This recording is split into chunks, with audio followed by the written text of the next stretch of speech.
Now, Angela, Princess Catherine, here's another one. She's done some amazing work in similar social projects, but her Christmas Carols concert's coming up soon. Can you give us an update? That's right. This is the fourth time she'll be holding the Christmas Carol project. It's been announced it's going to be on December 6th. We always love this time of the year. Samaras actually in London, so she gets to be in the UK at that time of year when it's so beautiful and cold and all the, it's the best place to be for Christmas, I think.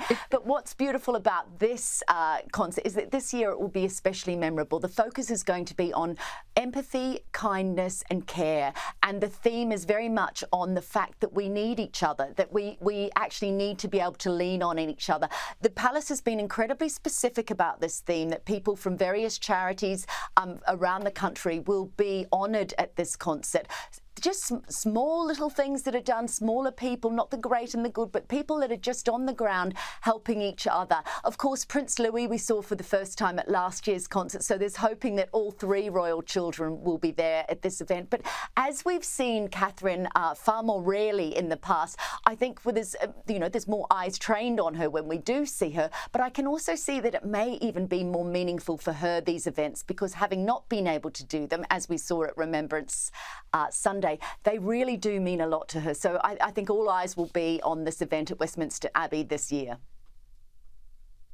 And Samara, off the back of that, obviously the Princess has had a very tough year. She's also been recovering from her own treatment. Going forward, we know she's going to take a different approach for things, but we understand that she's hinted at a new project. Do we know anything about this?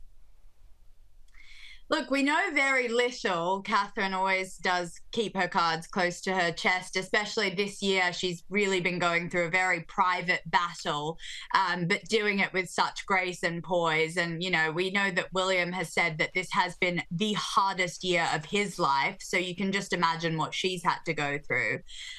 But she has hinted at different things on social media. Of course, we saw little invitations being printed out for the 1,600 people that are going to attend this event.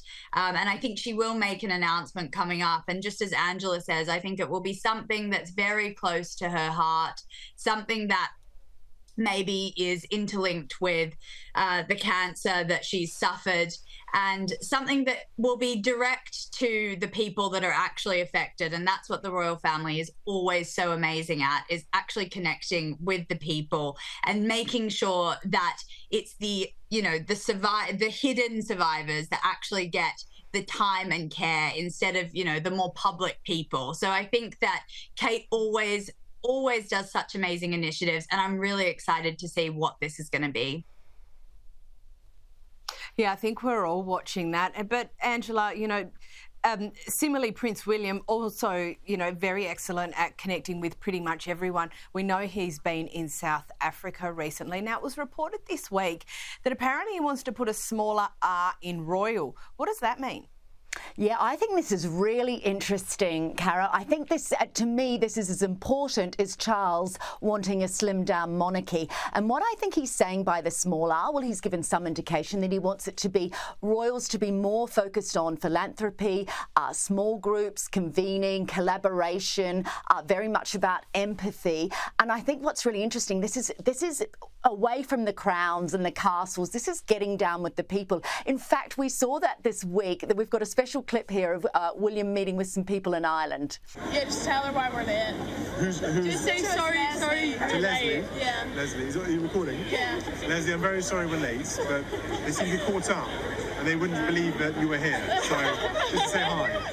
I love this. So this was a couple of girls who they were late to class for their students, so they asked Prince William to record a special message for their teacher as an excuse for why they were late. Now, this is what he means by small R royal. This is getting down with the people, being alongside them, being approachable. Look at all the things that they have chosen to focus on: homelessness, the environment, early childhood learning, mental health. They are all causes that connect with people, and you can't do that when you're removed or you're just cutting ribbons. So we'll see a very different monarchy under King William, I think, in the future. I think we will. And Samara, I've only got about 30 seconds left, but a quick update on the Sussexes. Meghan's been out partying without Harry. We know they're still trying to sort out their Christmas plans. What's the update? Look, all I can say is it's definitely on the rocks. I was actually talking to Thomas Markle Jr. this week. He says that it's really, really bad. In terms of their Christmas plans, they're not going to be seeing the grandparents. That is for sure. I mean, Thomas Markle lives 3 hours down the road. They still haven't visited him. He still hasn't seen the grandchildren. So they're not spending any time together. I'm starting to see cracks. I'm starting to see it. Well, you know how to finish off that segment. Very well done. Angela Mollard, Samara Gill, thank you so much for joining us. Now, coming up, Prince Harry's court case is back in the headlines. Esther Crack, who joins us from London with the latest on that story.